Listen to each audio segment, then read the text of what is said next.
साथ कृष्ण मोहन जी जुड़ रहे हैं। कृष्ण मोहन जी, नमस्कार, स्वागत है आपका फिर से। नमस्कार। तो ये सब पहला स्टेप बाय स्टेप थोड़ा बताइए कि क्या हो रहा है ये। हम पूरा प्राकृतिक खेती करते हैं जैविक तरीके से, और केवल गाय का गोबर और गाय का गोमूत्र से जीव अमृत वगैरह जो हैं और नीमास्त्र वगैरह इस्तेमाल करते हैं। हम इसमें कोई पेस्टिसाइड नहीं डालते, कोई केमिकल हम फर्टिलाइज़र नहीं डालते।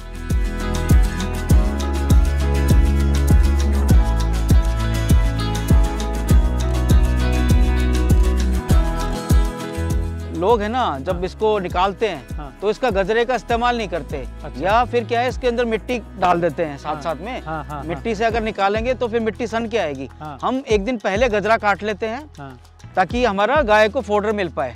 गजरा मतलब ये गजरा है, गाजर के ऊपर का जो हिस्सा है गजरा है। अच्छा, ठीक है। और ये बड़ा, इसमें भी न्यूट्रिशन है बड़ा। अच्छा। कुछ लोग इससे सब्जी वब्जी रायता वायता भी बनाते हैं। अच्छा,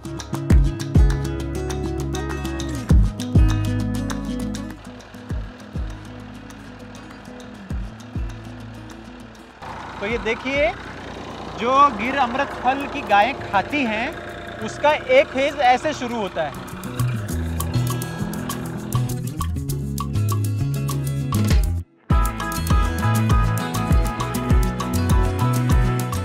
तो ये अभी हमने इसको ब्लेड से हार्वेस्ट किया हुआ है। तो गाजर ऊपर आ गई और वहाँ पे वो लेबर लगी हुई है।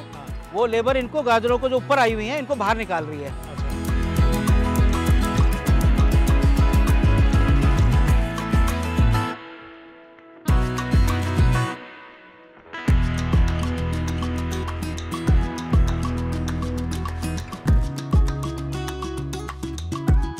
इस चरण में हम लोग हमारी मशीन है ये कैरेट वॉशिंग की, और इसमें हम गाजर को धोते हैं और गाजर को ढंग से धो के और फिर गायों को हम दे देते हैं। जो मोटी गाजरें होती हैं हम उनको चॉप करके देते हैं, जैसे आलू के चिप्स बना के, और जो छोटी होती है वो डायरेक्टली खा जाती हैं।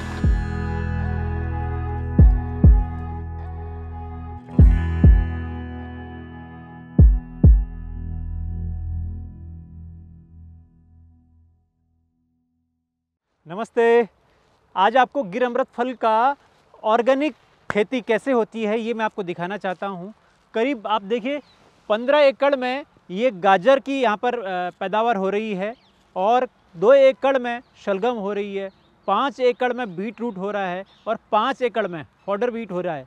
तो ये चारा, मैं चारा कह रहा हूँ इसको, सोचिए ये आम इंसान खाता है, लेकिन गिर अमृत फल सबसे अलग है, सबसे विशिष्ट है। और यहाँ पर ये जैविक तरीके से, गौ आधारित तरीके से जितना भी उत्पादन हो रहा है ये सब कुछ गायों के लिए हो रहा है।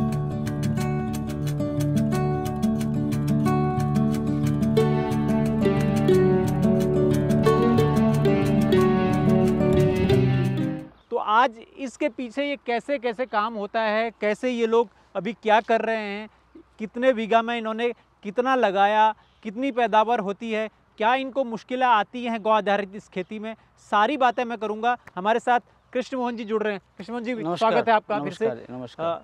तो ये सब पहला स्टेप बाय स्टेप थोड़ा बताइए कि क्या हो रहा है ये। हम पूरा प्राकृतिक खेती करते हैं जैविक तरीके से, और केवल गाय का गोबर और गाय का गोमूत्र से जीव अमृत वगैरह जो हैं और नीमास्त्र वगैरह इस्तेमाल करते हैं। हम इसमें कोई पेस्टिसाइड नहीं डालते, कोई केमिकल हम फर्टिलाइज़र नहीं डालते। तो हमारे को थोड़ी सी जो प्रॉब्लम आती है वो वीड के लिए होती है, क्योंकि हम वीड स्प्रे या हर्बिसाइड हम नहीं डालते हैं। तो हमको मैनुअली इसमें हमको वीडिंग करानी पड़ती है। और ये जो नाली है ये हमने इसको रेज बेड करके उगाया है। ये मशीन से उगाई जाती है। अच्छा, ठीक है। तो 3 बेड एक बार में बनते हैं, और उसी बेड बनते बनते ही इसमें हम साथ साथ में बिजाई कर देते हैं। और फिर इसमें जो ये नाली है इसके अंदर छोटी एक मशीन है हमारे पास वीडर, उससे हम इसकी मैकेनिकल वीडिंग कर लेते हैं। और जो गाजर की वीडिंग है वो हम हाथ से ही कर रहे हैं। अच्छा, तो अभी का जो प्रोसेस हो रहा है ये क्या हो रहा है? लग तो चुका है, अभी क्या है कि के बाद अभी हार्वेस्टिंग। हाँ, नॉर्मली क्या होता है कि लोग है ना, जब इसको निकालते हैं तो इसका गजरे का इस्तेमाल नहीं करते। अच्छा। या फिर क्या है, इसके अंदर मिट्टी डाल देते हैं साथ साथ में। मिट्टी से अगर निकालेंगे तो फिर मिट्टी सन के आएगी। हम एक दिन पहले गजरा काट लेते हैं ताकि हमारा गाय को फोडर मिल पाए। गजरा मतलब ये गजरा है, गाजर के ऊपर का जो हिस्सा है गजरा है। अच्छा, ठीक है। और ये बड़ा, इसमें भी न्यूट्रिशन है बड़ा। अच्छा। कुछ लोग इससे सब्जी वब्जी रायता वायता भी बनाते हैं। अच्छा, हाँ, ठीक है। तो ठीक है, तो पहला स्टेप पहले हो गया। हाँ, पहला स्टेप है कि हम एक दिन पहले हम इसकी गजरा काट लेंगे अच्छा। और फिर इसको हम मैकेनिकली, एक ब्लेड है हमारे पास, हाँ, वो गहराई में इनको निकाल के लाएगी। खोदते और हुए, डिगिंग हाँ, करते हुए डिगिंग करते हुए आएगी। अच्छा। फिर ये जो गाजर है ये सारी बाहर आ जाएंगी। फिर फिर हम उनको मैनुअली इकट्ठा करके, और वो हमारी मशीन है उधर, हाँ, उसके अंदर वॉश करेंगे, और वॉश करके और फिर गाय को फिर चॉप करके देंगे। वो अच्छा। मशीन से चॉपिंग भी होती है हमारी। अच्छा, तो ये अभी इन्होंने कर लिया, मतलब ये आज ही हाथों हाथ ये चलेगा, ये क्या करेंगे? अब जैसे ये है ना, हाँ। अब ये जैसे ये है, तो इसके बाद में वो ब्लेड आएगी। हाँ, इसके अब ये जिन्होंने जो काट लिया इतना पोर्शन, अच्छा, तो ब्लेड इसमें लगेगी और वो आज ही बाहर निकाल देगी। अच्छा, ये कलेक्ट सुबह करेंगे। अच्छा, कलेक्ट सुबह हाँ, करेंगे जो ताकि मिट्टी हाँ, सूख इधर का जाएगी। जो आज सुबह का जो था वो हमने इधर का कर दिया है काम। अच्छा, अच्छा, अच्छा, अच्छा, ठीक। कलेक्शन इसका सुबह करेंगे हम। अच्छा, तो आपने ये एक, मतलब मैंने बताया कि 15 एकड़ में गाजर है, हाँ, तो प्रति एकड़ कितना आप अंदाजन लगाते हैं? से 25-30 टन के आसपास इसका प्रोडक्शन है पर एकड़। पर एकड़। हाँ, और साथ में ये जो हरा फोडर है, हाँ। वो है, सप्लीमेंट है। ये सप्लीमेंट है। हाँ, तो तो क्या ये भी आप मान लो कि कम से कम उसका 30-40% तो है ही, ये भी। 30% हाँ। 40% है। तो ये इसमें क्या क्या गुण है, मतलब गाजर आपने सिर्फ गायों के लिए क्यों किया? क्या आप ये सेल पर्पस के लिए नहीं करते हैं? नहीं, हम तो गाजर गौशाला के लिए काम करते हैं, तो हम गाजर है ना, हाँ, अब विंटर में ये बड़ा एनर्जी सोर्स है गाजर का। हाँ, और गाजर जो है पिछले 5000 सालों से उगाई जा रही है अच्छा। सेंट्रल एशिया में, हाँ, हाँ, और इंडिया में आई ये अफगानिस्तान और पर्शिया के थ्रू। हाँ, और इसमें बहुत ज़्यादा न्यूट्रिशन है, एनर्जी सोर्स है। तो हम जब नॉर्मली क्या है, बाकी किसान भी कर लेते हैं हिम्मत। जब गाजर है ना 2-5 रुपए किलो जब आ जाती है, तो बाकी किसान भी, गोपालक भी हिम्मत कर लेते हैं गाजर खिलाने की। अच्छा, पर वो अच्छा। खुद नहीं ग्रो खुद नहीं करते। करते। खुद ग्रो करना एक बहुत बड़ा वो है, महाभारत है। हाँ। तो हम पेन लेते हैं, तो इसलिए हम अपनी गाय को ऑर्गेनिक चारा खिलाते हैं। तो अब इसमें ये यहाँ पर क्यों भरा जा रहा है? ये भर के, इसमें हम मिट्टी में नहीं डालते इसको भी। अच्छा, तो सीधा यहाँ पे भर के सीधा वहाँ पे ट्रॉली है, अच्छा, उस ट्रॉली। ट्रॉली में डाल देंगे और बिना चॉप करे ये गाय को दे देंगे, क्योंकि ये ऑलमोस्ट छोटा ही साइज है इसका। अच्छा, अच्छा। तो आप जैविक, मतलब आप गौ आधारित की बात कर रहे हैं, हाँ। तो गौ आधारित की सबसे बड़ी प्रॉब्लम क्या है? लोग गौ आधारित क्यों नहीं करते हैं? एक तो प्रोडक्शन है ना, बोलते हैं कम होता है, हाँ। पर मेरे को प्रोडक्शन है ना इतना कोई खास महसूस नहीं हुआ। हाँ। हाँ, 5-10% का थोड़ा जरूर होता होगा। हाँ, और दूसरा वीड। हाँ, अब जब दूसरा जो किसान है, कॉमर्शियल जो गाजर कर रहा है, वो क्या करता है कि आज गाजर बोई है, आज ही इसमें यूरिया डालेगा और आज ही वेडिसाइड डालेगा, अच्छा। ताकि इसमें खरपतवार होए ही ना। वो पहले दिन डालता है। तो इससे मतलब खरपतवार, अब खरपतवार हमको मैनुअली करनी पड़ती है वीडिंग, मतलब उसकी आपकी कॉस्टिंग बढ़ वो जाती है। हमारी कॉस्ट बहुत ज़्यादा बढ़ती है उसकी कितने वजह टाइम से। में कंप्लीट हो पाता है ये पूरा? अब ये देखो, कम से कम ये जो ये वाला पैच है, हाँ, ये हमारे को कम से कम 1.5 महीना लगा वीडिंग करने में। 1.5 महीना। हाँ, 8 से 10 मजदूर रोज लगते हैं, तब जाके वीडिंग हुई। और मजदूर पर डे का क्या चार्ज होता है? 300 से 400 के बीच में वेरी करता है। सोचिए, अगर 10 मजदूर भी लग रहे हैं, तो अगर 300 माने तो 3000 हो गए, और 400 माने तो 3 से 4,000 के बीच में डेली 4000 का। डेली का खर्चा हो गया। एक महीने तो समझ लीजिए आप 4 या 12, एक एकड़ में 10 दिन कम से कम लगते हैं। तो अब आप समझ लीजिए 1,20,000 के आसपास का खर्चा तो वीडिंग में हो गया। वीडिंग में हो गया। तो इसलिए ऑर्गेनिक फार्मिंग कहें या गौ आधारित फार्मिंग कहें, इसलिए कठिन हो जाती है, क्योंकि खरपतवार उस जगह की मूल निवासी है एक तरीके से। वो जो बाहर से आप फसल लगाते हैं, उनको सस्टेन नहीं होने देती है, और वो सारा पोषण ले लेती है। और वो सारा पोषण, जैसा आप मुझे बता रहे थे कि वो सूरज से लड़ाई है। सूरज से लड़ाई है। जो जैसे अब इधर अभी कुछ बच्चे दोबारा आ गई है, देखिए कैसे इधर ये देखिए ना, हाँ, इस साइड में देखिए कुछ ये भांग वांग के पौधे आए हुए हैं, आगे देखिए ये वीड हाँ, आए हुए हाँ, हैं। वो देखिए, ये एक बार निकाल चुके हैं, फिर दोबारा ग्रो हुए हैं। हाँ, ये सब ये खरपतवारी तो है। ये बथुआ है। ये बथुआ है। हाँ। कितना मोटा बथुआ है, देखिए। अभी और उधर देखो कुछ वो गांजा वांजा भी आया हुआ है नेचुरली। ये है ना? सरसों भी नेचुरली अपने आप आ जाती है। ये हाँ, ये सारा वीड है। और सब ये एक वीड बार हम काट चुके हैं। हाँ। अब ये सूरज से लड़ाई कर रहा है। अच्छा, जिसको सूरज है, पोषण है सूरज, तो सूरज से फूड फोटोसिंथेसिस सारा सूरज से ही होता है। अच्छा, तो फिर जो पौधा, अच्छा वीड है सारे जमीन के अंदर हैं। हर सर्दी के अलग वीड हैं, गर्मी के अलग वीड हैं, बरसात के वीड अलग हैं। हर मौसम में वीड अपने आप जमीन से अपने आप आ जाएगा, पानी मिलना चाहिए उसको, वो बाहर आ जाएगा। क्या बात है। तो जैसे देखिए आप, ये गाजर है, आप जहाँ तक आप ये नज़र जा रही है पूरा ये गाजर आपको दिखेगी।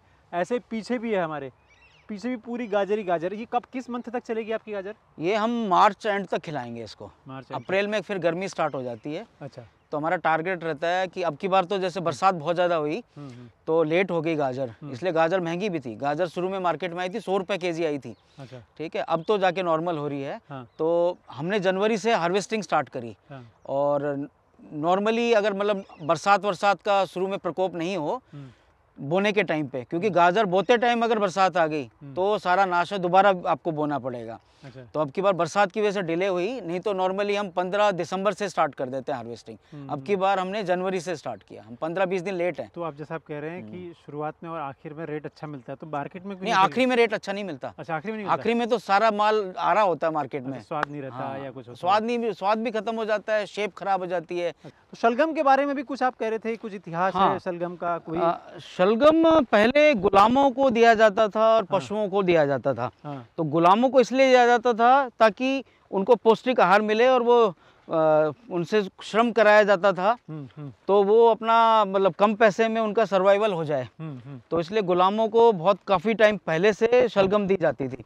अच्छा, शलगम एक बड़ा अच्छा सोर्स है सब्जी के लिए, सैलड के लिए। और शलगम में विटामिन के होता है और विटामिन सी होता है, आयरन होता है।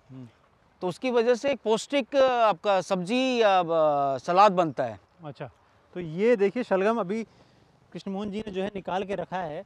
अब आप शलगम की ये हालत देखिए, ये देखिए क्या साइज़ है। अब ये 1.5 से 2 महीने की है क्रॉप। 1.5 से 2 महीने की क्रॉप है। अच्छा, वैसे टोटल मतलब 1.5 से 2 महीने में प्रोडक्शन शुरू हो जाता है? हाँ, अब जैसे ये फटने लग गया ना, तो ये साइज़ बड़ा हो गया। अच्छा। तो अब ये निकालने का टाइम आ रहा है इनका। अच्छा, तो ये इसे हम भी खा सकते हैं या गायों के लिए सिर्फ? नहीं, ये हम लोग घर पे, हमारे घर पे भी है ना, रोज़ मेरा सैलड में यहीं से जाता है, खेत से ही। वाह वाह। इसमें क्या क्या होता है इसमें न्यूट्रिशन वैल्यू में? इसमें देखो विटामिन के है, विटामिन सी है, आयरन है, और ये हड्डियों को मजबूत करता है। ब्लड क्लॉटिंग हो रही है उसको रिपेयर करता है, और थोड़ी सी मैस्टाइटिस की प्रॉब्लम को भी दूर करता है। अच्छा, मतलब गायों में? हाँ, गायों में। मतलब सेम बेनिफिट इंसानों को भी देता होगा? हाँ, इंसानों को तो देखो ना, आपका आयरन का, विटामिन सी, विटामिन के का रिच सोर्स हो गया, और हड्डियों को मजबूत करता है ये। अब जब हम नेक्स्ट उसमें फेज में जाएंगे तो हम आपको गाजर का पूरी ये ट्रैक्टर के थ्रू कैसे पूरी हार्वेस्टिंग हो रही है ये भी आप देख लेंगे, आसानी से समझ जाएंगे कि कितने चरणों से होकर एक गाजर गौशाला में कटिंग के लिए पहुंचती है, और फिर वो गाय उसके बाद गायों के चारे में पहुंचती है। और सोचिए इतना सब कुछ सिर्फ गाय के लिए हो रहा है। और मैं बार बार अपने वीडियोज़ में इसीलिए ये कहता हूँ कि गिर अमृतफल गौशाला इसीलिए भारत में सबसे सर्वश्रेष्ठ है, सबसे अलग है, और इसीलिए यहाँ के जितने भी उत्पाद होते हैं उनमें किसी भी प्रकार की मिलावट नहीं होती है, क्योंकि वो अपने आप में रिच हो जाते हैं जब वो गौ आधारित तरीके से उत्पादित होते हैं, और उनका जब हम प्रोसेसिंग करते हैं चाहे गायों तक पहुँचाने के लिए या कंज्यूमर तक पहुँचाने के लिए, इसीलिए सबसे विशिष्ट हो जाते हैं।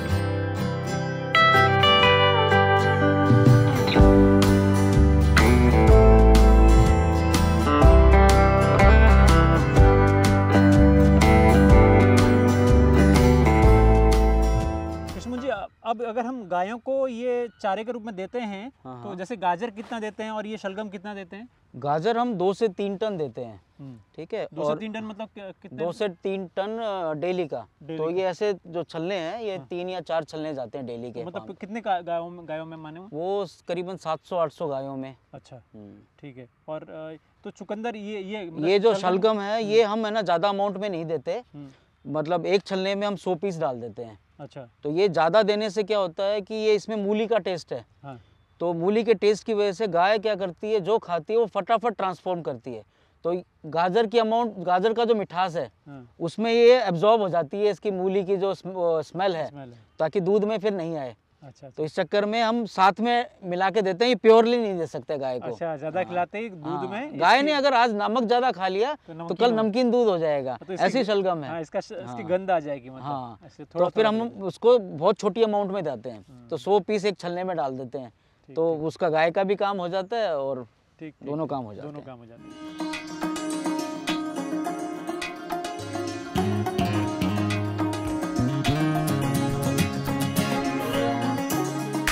आइए रोहित जी, मैं आपको दिखाता हूँ। हाँ। कि ये देखो गो आधारित जो हमारी जो फसल है हाँ वो उसमें क्या कमी है बताओ। हाँ हाँ हाँ, और भी बहुत कुछ है। हाँ? ठीक है, मैं भी और उखाड़ दूसरा हाँ अभी देखो ये देखो ये देखिए भाई, ये है, ये वैल्यू देखिए, ये केमिकल फर्टिलाइजर की एक खेती देखिए, और एक ये गौ आधारित गोबर गौमूत्र जीवामृत घन जीवामृत गौ कृपा अमृतम नीमास्त्र उन सब से तैयार है। ये इतनी चटक लाल, इतनी वजनदार और स्वाद में बहुत अच्छी स्वाद है। अगर आप चख लेंगे ना तो कभी आप बाहर का खरीद के नहीं खाएंगे, ये गारंटी है। और इसके फायदे, न बीमारियों से बचाओ, आपने गाय को सम्मान दिया, बीमारियों से आप अपने आप को बचाया, सब कुछ है, अपना पैसा बचाया, अपना जीवन बचाया। ये है गौ आधारित चीज़ों की ताकत। और सर्दियों में हम इसको खाते हैं तो हमारी बॉडी जो है हाँ। पूरे साल है ना, हाँ। सर्दियों में जो जितना अच्छा फूड हम खाएंगे वो बॉडी हमारे पूरे साल सरवाइव करती है सर्दियों के खाए हुए को। तो इससे गाजर पाक बहुत टेस्टी बनता है। और मैं तो जैसे मैंने 20 साल हो गए शुगर के हाथ नहीं लगाया, तो मेरे तो केवल किशमिश और गाजर पाक में केवल किशमिश डलती है और गाजर डलती है और कुछ नहीं डलता। क्या बात है, क्या बात है।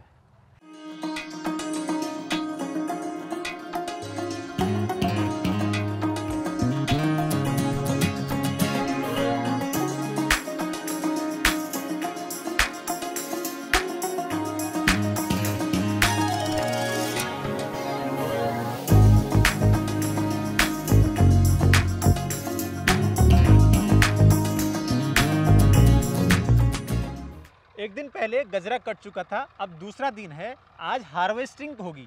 कैसे हार्वेस्टिंग होती है आप कृष्ण मोहन जी पूरा समझाएंगे, पूरा मेथड। हाँ, तो ये हमने गाजर जो बोई है रिज में बोई है। हाँ। मतलब नालीदार में बोई है। हाँ। तो ऊपर वाली जो नाली है उसमें गाजर है। ठीक है, ठीक है। इधर अगर हम आके देखेंगे तो ये अभी हमने इसको ब्लेड से हार्वेस्ट किया हुआ है। हाँ। तो गाजर ऊपर आ गई। हाँ। और वहाँ पे वो लेबर लगी हुई है। हाँ। वो लेबर इनको गाजरों को जो ऊपर आई हुई है इनको बाहर निकाल रही है। अच्छा, ठीक है। अब हम ये इसमें मतलब ऑलरेडी डिगिंग हो चुकी है, इसमें हार्वेस्टिंग हो चुकी है। अच्छा, अब कैसे होती है? हाँ, वो इधर देखिए, यहाँ पे पीछे इसमें ब्लेड है। हाँ, हाँ, जो लिफ्ट से कंट्रोल होती है। हाँ, इधर ब्लेड है। हाँ, पीछे। हाँ, ये लिफ्ट से कंट्रोल होती है। 2 आदमी बैठे हुए हैं ताकि प्रेशर रहे वजन का। अच्छा। और ये डिगिंग इसमें नीचे से स्टार्ट करेगा। अच्छा अच्छा अच्छा।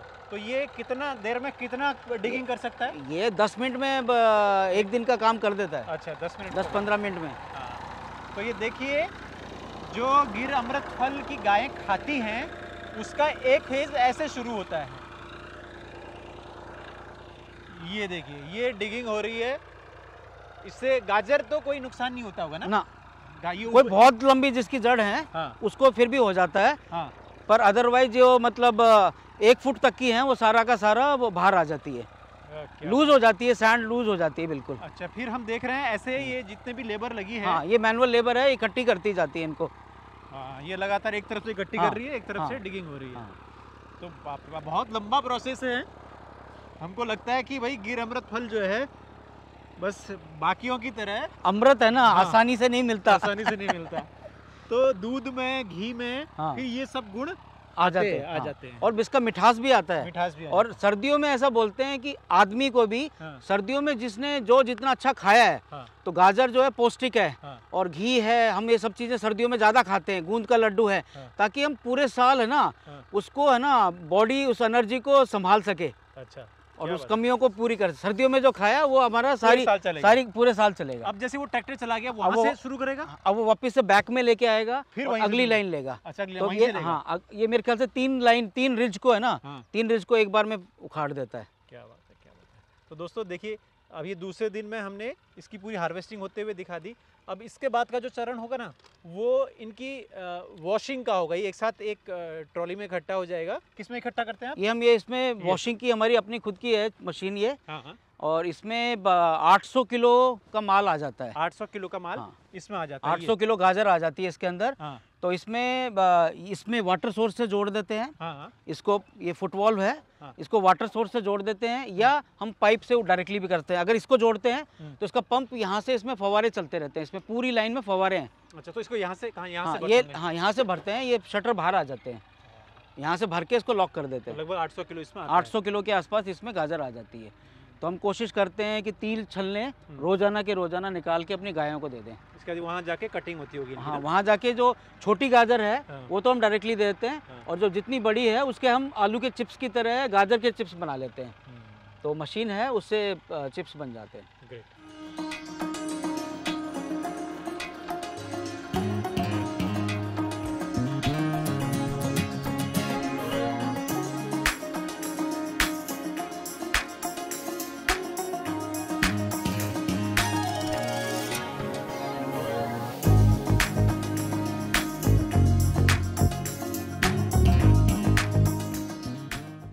देखिए, खेती करना दिखने में बहुत आसान लगता है, लेकिन होता बड़ा कठिन है। बहुत चरणों में हम लोगों ने ये हार्वेस्टिंग की है गाजर की। पहले लगाना, उसे फिर खरपतवार को निकालना, फिर गजरा काटना, फिर फिर डिगिंग करना, मतलब ट्रैक्टर आके डिगिंग करता है। उसके बाद जाकर ये गाजर को ऐसे ही ये लोग, जितने भी सेवक हैं, ये लोग ऐसे ही निकालते हैं पूरा दिन में। तो ये गिर अमृत फल का फार्म है जहाँ पर कैरेट की हार्वेस्टिंग हो रही है, और ये एक आखिरी चरण है डिगिंग का। इसके बाद इन्हें ले जाया जाएगा, इनकी वॉशिंग होगी, कटिंग होगी, तब जाके ये गायों को पहुँचेगा। और मैं बार बार कहता हूँ, ये सब कुछ गायों के लिए हो रहा है।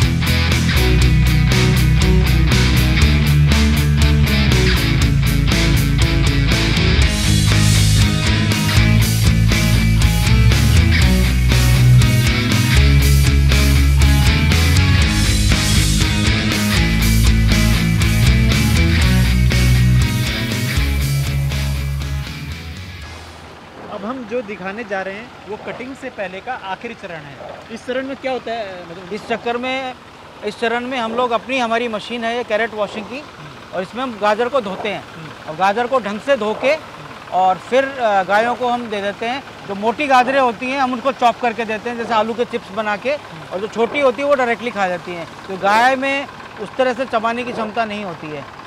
और ये जो पानी है ये सारा का सारा खेतों में ही हो जाता है। तो ये रोज़ की प्रैक्टिस है कि हम? हाँ, ये रोज़ की प्रैक्टिस है कि यहीं पे खेत में इसको धो लेते हैं। तो आप देख रहे हैं, ये अब ये कंप्लीशन है पूरा। जो हम चरणों की बात की थी कि कितने चरण में लगाने के बाद और उसका इस्तेमाल होने तक गाजर का कैसे कैसे होता है, ये संपूर्ण एक पूरा एपिसोड था जिसमें हमने गिर अमृत फल का ये पूरी जानकारी आपको दी है। अब आप देखेंगे और आप समझिए कि कैसे काम होता है, कैसे एक विशिष्ट काम होता है।